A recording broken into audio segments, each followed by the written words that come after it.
I've always been a massive fan of both science fiction and fantasy.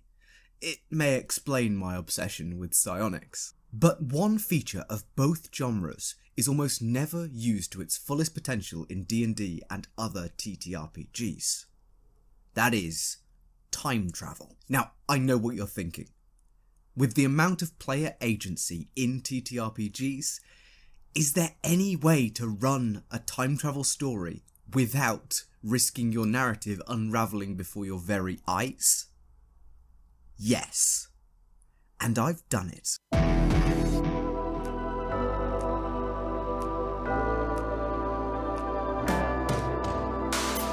I'm running through the various types of tale we can tell in TTRPGs, starting, of course, with the time loop. The tried and true time loop is the simplest way to run a time travel adventure in D&D. Everything resets unless a certain condition is met. Either the wizard or the sphinx in charge of this time loop is slain, for example. This concept works especially well for one-shots. I myself have developed a one-shot based entirely around a time loop premise. Trap your players in a small dungeon and give them a time or a turn limit to solve it. It encourages creative use of abilities and movement for problem solving and traversal. Non-standard aspects of a dungeon delving experience. The main things you need to know when planning a time loop are what triggers a reset and what happens when a death or reset occurs. A particularly hardcore choice would be to keep used spell slots, abilities and health over multiple attempts, to give this a real sense of danger and anguish. But with the kind of broad remit that magic or technology give you, you can kind of incorporate anything you'd like as long as it suits the mechanical tone for your adventure. As long as you've answered those questions beforehand and have in some way physically bounded your players, either through a Strahd-style mist or an escape room scenario, you shouldn't run into any of the classic problems with time travel. Paradoxes, wide-ranging, story-breaking, world-ending implications, or anything of the sort. A nice, contained time loop is just the way to go if you want time travel to be quick and easy in your TTRPG sessions. A time loop can be a really fun way to break apart a traditional expectation of how to go through a dungeon. For example, if your players are methodical and careful, giving them a time limit and having their progress reset will make them gung-ho and rushing through this dungeon, giving them a whole different play experience. I'd recommend giving a time loop a try, even as part of a regular campaign, because it is really difficult to mess it up. I'm running through the various types of time travel tale we can tell. It makes sense to start with the time leap.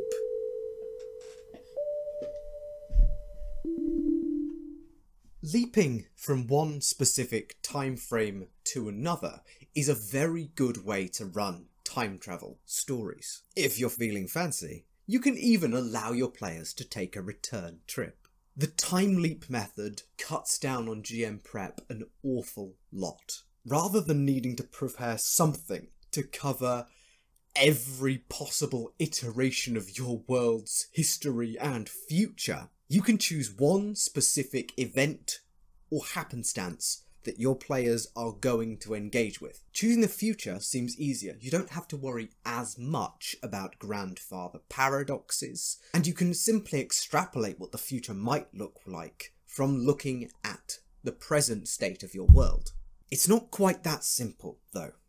If you show your players an undesirable future, then you can best believe as soon as they get back to the past, their every waking moment is going to be spent trying to avoid that future. You essentially only need to prepare one major conceptual factor, though.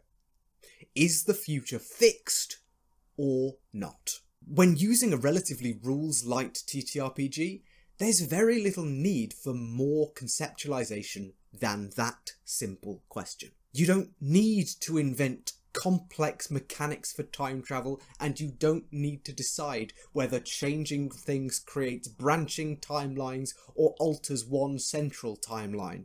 Just decide, preferably before you send them anywhere in time, whether actions in the past can affect the state of the future. If you decide that they can, then ambiguity is your best friend. Describe things vaguely. Ensure they get the general gist, but leave things intentionally a little bit woolly and ambiguous. They don't need to know what exact year on the timeline they've travelled to. Just whether this situation will happen or has happened. A few tricks you can use to achieve this. A statue depicting some classic heroes, except weathering and time has worn down the faces and identifying features, so they're no longer quite sure who exactly those heroes are. It could be them. It could be the villains. You can create a powerful organisation that seems a little in a grey area between shady and not. Give it a vague name, and you can decide later, once your players have made their actions and choices, whether that corporation or company or situation or guild is on their side or not. Perhaps when your players ask about their specific knowledge from the past, their city, their nation, they get vague answers, or most people have never heard of it. The biggest advice I can give for keeping a time jump from being messy is to extend your time jump beyond any of your characters' expected lifespans. Both ways. One good example of many of these tips in action comes from Exandria Unlimited's Calamity series. I'm not going to be spoiling anything, but just to be safe, if you want to skip to there, go ahead. The Calamity, throughout Critical Role's run, had always been painted in the broadest possible strokes. A few names and details here and there, but nothing so concrete as to give a GM working in this event in the past any headaches or problems. Everything was kept just vague enough while the players fully understood what the Calamity was all about, even through those vagaries. The only really massively predetermined event of this time period was, well, the Calamity itself. But even up to the last moments, even through 4 sessions of gaming, the players and characters were acting and choosing things right up until the end. I'm running through the various types of tale we can tell with TTRPGs, and it makes sense to start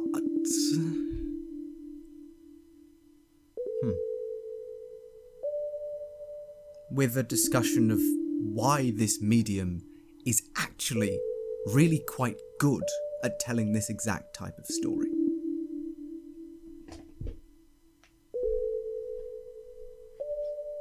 I think TTRPGs are a much easier medium to incorporate time travel into than they get credit for. In my mind, film is probably the ideal time travel medium. It lends itself to self-contained stories which can nonetheless have massive scope and spectacle, while giving the audience multiple avenues of identifying when exactly time shifts have taken place, using visual, cinematic and sound design cues. In close second come short stories, which tend to limit one of the biggest pitfalls that entering the 4th dimension can have, which is impressive and absurd bloating of runtime and scale. Nonetheless, many time-travelling short stories manage to tell wonderfully twisty and tricky tales, without going so overlong as to lose the reader's focus. TTRPGs have almost an opposite set of strengths. Unlike a carefully plotted story, with foreshadowing, payoff and pathos all planned into the structure of the book before it's even written, a TTRPG has the massive benefit that the audience knows and sees very, very little. The only windows into the world are the GM's descriptions, the practice of role play, and meta-knowledge, both of the game's system and genre conventions. These conventions and rules can be moulded and shifted by the GM, as is their prerogative. And roleplay can only really occur if the GM sets it in a context within their world and their reality. The point is, unlike in real life and history, the GM is beholden to nothing fixed. If space doesn't work like it does in our world, fine. If ancient magic can do things that player characters can't, cool. Exploit the disconnect between player and character knowledge. Sure, your characters, especially world history buffs, would know a heck of a lot more about the exact history of the setting than your players do.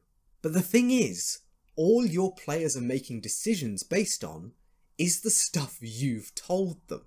All those myriad books of history that their characters have read have simply been summarised for the players in 2 or 3 lines, maybe a page maximum. The character may have read multiple battlefield reports from first-hand direct accounts, but your player is most likely to only know the bare bones of the strategy and history of any one given battle. If that, unlike a film, where the action has to be very carefully shot to avoid inconsistencies, paradoxes, and continuity errors. As long as the broad strokes remain, well, your TTRPG characters can be anywhere in that really broad battle, doing their own awesome, amazing stuff, as long as nothing shifts in what you've told the players. I'm running...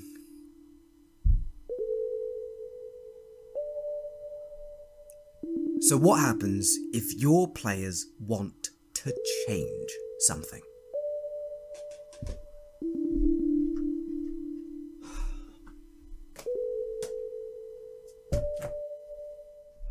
Change is important. When something bad happens, our first hope, the reason we love time travel, we want things to be different. So when your players are presented with the opportunity to change things, they will jump at the chance. The best way I've found to conceptualise things comes from Doctor Who, funnily enough. It is, after all, one of the longest running shows in existence, and has been grappling with temporal weirdness pretty much the whole time. The ways the Doctor deals with paradox are manifold across Doctor Who's run, and often fail to maintain a complete coherence. But in general, the looseness that Doctor Who is able to have regarding such a core concept as time travel is quite impressive. It uses a relatively soft time travel system, whereby some events are arbitrarily fixed, and the rest of time is a malleable mash able to be influenced by individual actions. As a GM, it is useful to have certain fixed points that are nearly non-negotiable, because if they were to change, they would break everything. For example, if your world's history hinges on the meeting of 2 separate cultures, and that meeting is well documented, you're going to struggle mightily if your players make it their mission to stop that meeting from happening at all costs. However, I do find that using some of the classic tropes, body doubles, man behind the mask, and all of that, works surprisingly well, especially under the aforementioned looser and scarcer information density presented to players of TTRPGs. For now, when your players are looking to change the past, simply ask yourself, How can I fudge this? Obviously, you want to give your players the feeling of changing the world, but you don't want to throw out all of your hard work and campaign prep. So unless you're looking to redraw your world's borders, extrapolate hundreds of years of history, and change some of the most basic assumptions about your world, you should simply be using tropes. Perhaps the good old switched sides, where two factions have completely swapped in their moral or legalistic stance. Perhaps an individual or event is simply gone from history, and nobody has a single memory or recollection of them. Perhaps the world has changed a little, being higher magic or higher tech than when you left it, or has regressed back to a more unpleasant reality, or, of course, as is classic, has been taken over by fascists. These things are pretty simple to achieve. Not least because they almost all appear to some extent in a Back to the Future film, but because they only really require one or two things to fundamentally change for everything to feel remarkably different.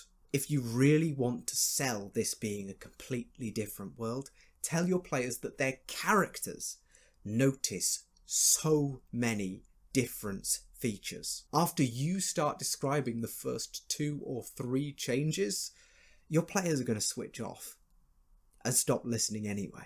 We must remember that although every history book in your world has likely changed, your players only care insofar as it affects them in their present moment. Remember, if your players are travelling with the goal of changing something, then pretty much the only thing they're going to care about is, did they succeed in changing it, and what is the biggest consequence of this change? After that, your characters would notice, but the players, they're onto new things. Solving the mess that they put themselves in, perhaps. It's also possible that your players are wanting to change the future. In my opinion, any attempt to change anything, be it past or future, should always result in at least one, "Oh no, we've made everything far, far worse," before they get to go and fix things for good. So feel free to analyse their actions in the past or the future and twist these actions to the best ability you can, as long as you give them a second shot. You can treat this like a monkey's paw or a seriously evil genie. This gives you an excellent oh no session before you eventually get into this big old climax that they were actually seeking. Also giving you more time to prep that climax. Generally, if they want to travel to the future and change it, it's better suited to that kind of vignette style we talked about earlier, as your characters are less likely to want to inhabit the world of the future than the world of the past which they came from. They're more likely, with regards to the future, to simply drop in and see if their actions have worked or changed things. You don't have to prep so hard if you're sending them to the future. If you're sending them to the past where they've lost tragic family members and they need to be with them now, then maybe a little more work.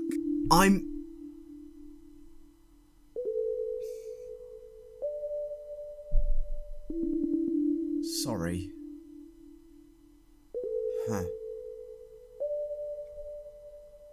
There's some last things we could try. Your players will get a massive kick out of subverting the reality you present them with. They will want to try and change things, but they'll also want to get involved with some of the fun and messy tropes. They're going to try and replace a corpse with a body double. They're going to try and see what happens when they meet themselves. While it may be worth implementing a madness or sanity mechanic, these tropes can be very well done without much mechanical support at all. If you have a relatively rules-light game, there's no reason to overstuff your system with all sorts of complex time travel rules when you're already using rules-light, simple abstractions for roleplay, for example. If it does get too weird, just have a god or some external cosmic entity or even an older version of the players, come to them and tell them the dangers of creating paradoxes, just to put the kibosh on the whole thing, or at least inform them that this way lies madness. I know in this video I've made it sound fairly easy to use time travel in TTRPGs, but the truth is, for some GMs, it will be the exact opposite. If you're used to rules, structure, crunchy systems, and everything making perfect, total, complete sense, this may be a can of worms you should never open. But if, like me, you play things relatively loose at the table, can deal with a little bit of chaos, and crucially, have players that you can trust, then time travel is the perfect gift for the party that's done everything. Heck, and this may spoil a bit of one of the Critical Role's campaigns, so skip here if you're not willing to engage with those spoilers. Just dangling the option or concept of time travel in front of a dedicated or interested player will immediately deepen their care for the game and make their mind whir with possibilities, much like Matt Mercer did with Liam in Campaign 2. And as we saw, even the act of wrestling with yourself to decide whether or not to even use the device, machine or MacGuffin can be an excellent story in and of itself. The critical factor, as with introducing any complex, dangerous, or simply off-the-wall concepts to your players, is always communication. If your players are adversarial, power gaming, tend to react without a single modicum of common sense, or are looking for an opportunity to break your world, this may not be the choice for you. But don't let me stop you. Sometimes the most fun can be had is desperately trying to keep up with your players' attempts to destroy everything you've worked on.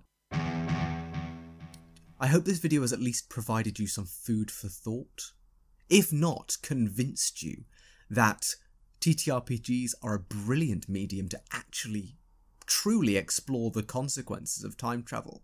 Please do let me know in the comments if you've heard that perspective elsewhere. I'd love to give that a read. Or even if this concept makes sense. For now though, I've been Tom, otherwise known as the Grungeon Master, and I will see you in the next video. I'm running through...